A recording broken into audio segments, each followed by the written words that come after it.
Well, give it up one more time for Milk. Thanks. Thank you. Thanks. Really something. So, all the questions that have been burning inside of you the whole time, now is your chance. Guy. Yeah, Guy. Guy, why don't you just ask every question? Okay, cool. What happened to my leg?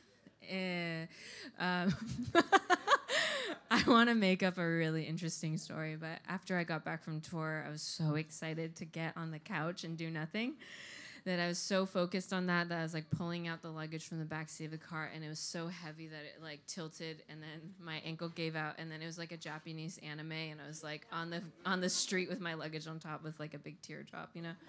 Yeah. It's not that interesting, yeah. I wish it was. It's funny though, yeah. At my expense.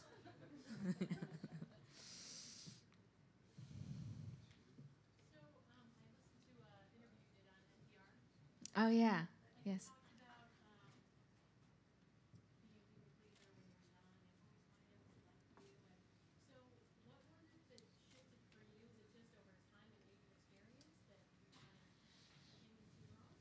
That's a great question. So in the NPR interview, I talked about being a people pleaser and always wanting to like just adjust myself to everyone around me. And what shifted for me, I think I was in year 6 of pursuing music as a career. Like, so I graduated from college and I was 6 years in. And I was like, I felt like I was running in a hamster wheel, and not because I couldn't sing or not because I wasn't a hard-working songwriter, but because I was standing in my own way because I felt like I wasn't worth it. And so I had major self-esteem issues, and I still battle with them all the time. I'm very self-critical, so my life journey is to silence that voice and to listen to a better one. And I remember playing like a show at this small club in LA, and people were like, why haven't you made it? And first off, I was like, well, what does making it mean? You know, that's a very specific, everyone should have a really specific definition for themselves of what making it is. And then the second thing was like, I'm exactly where I need to be because I keep getting in my own way. And I know I'm doing it too, but I just couldn't believe big enough for myself. I couldn't believe that I deserved the things because I was just like carrying around these things. And finally, I thought, what if? I just had this moment, this question, like, what if I could have like a life that's as big as my secret desires are? What if I'm enough, you know? So I started asking those what if questions, and I was really nervous because I am kind of shy and introverted. It doesn't seem that way, but like when it really comes down to it, you know, asking for help is very hard. But I had a couple of people I looked up to in my industry. So I just kind of like clenched my eyes and just asked them if I could work for them for free. And being exposed to strong mentors like that changed my perspective, because then I was around people who were like, I believe in you, you can do this, which I had not heard before. So I started echoing that. So I knew I couldn't tell myself, so I forced myself to be around people that would tell me that, and then eventually I changed that. I also did a meditation project where I wanted to stop believing that the world is this competitive, awful place. Like this scarcity mentality, like there's not enough for everybody, that whole mentality. So then every decision is made out of fear, and that's what I was doing. I was so tired of that. I was like, what if I could think really grand and really confidently, like there's enough for all of us, and just make decisions based on like want rather than fear. So I meditated. Actually, I meditated to Deepak Chopra. Like he has like this 21 day. Do you guys know about that? Gosh, it's so like hashtag I'm 30 years old. Like I'm establishing boundaries and I'm listening to Deepak Chopra. So it worked though. I convinced my brain to rewire itself to like believe in abundance. And the thing that convinced me is Deepak was telling me in my ears. He was like whispering, like, you know, the world, like love, right? I can love my mom and I can love my dad, and then I'll end up like loving someone else. But I don't. It's not like once I add another person to my love list that like everyone's love depletes. You know, there's an abundance of it within me. So that was the first thing that made me understand. Oh, perhaps there is this quality to life where it doesn't run out like a glass of water. It just replenishes without us knowing. So I went off of that, and that changed everything for me because every decision was made from that place. And I still retrain myself, you know.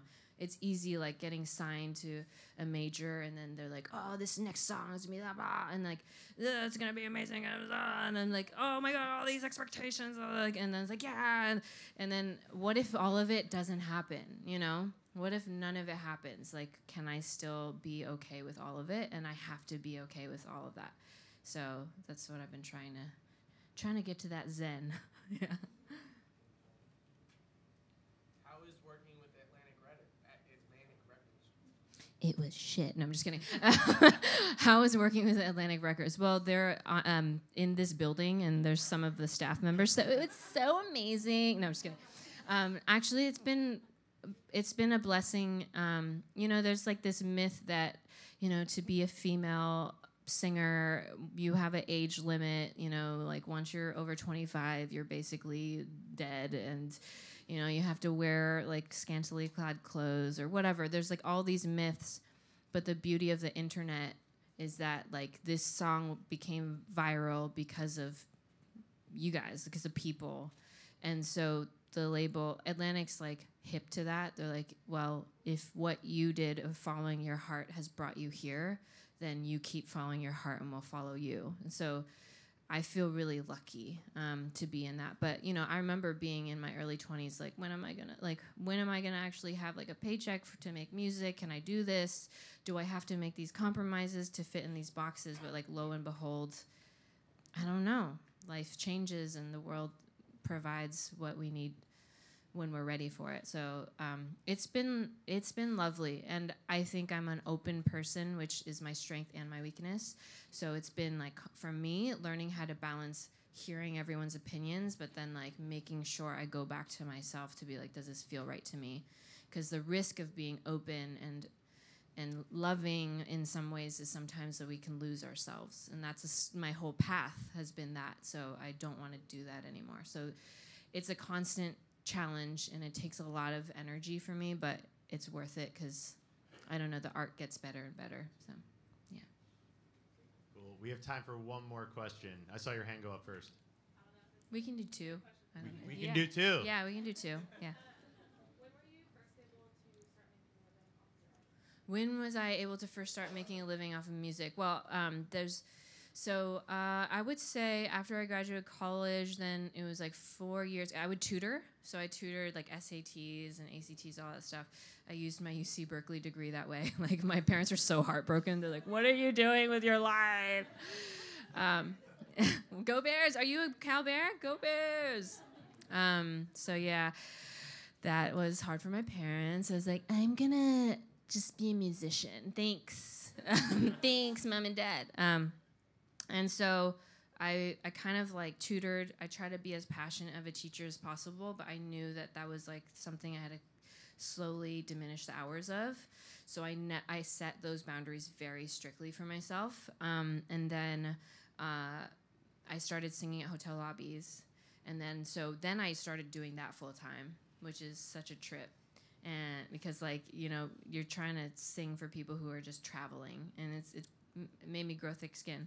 And then I started writing for film and TV. Once I reached out to that mentor, like that I was intimidated to reach out to, I started interning for her for free, and then we started writing together, and those songs we wrote together started placing. So I made a living off of film and TV music for a year before Quiet went viral.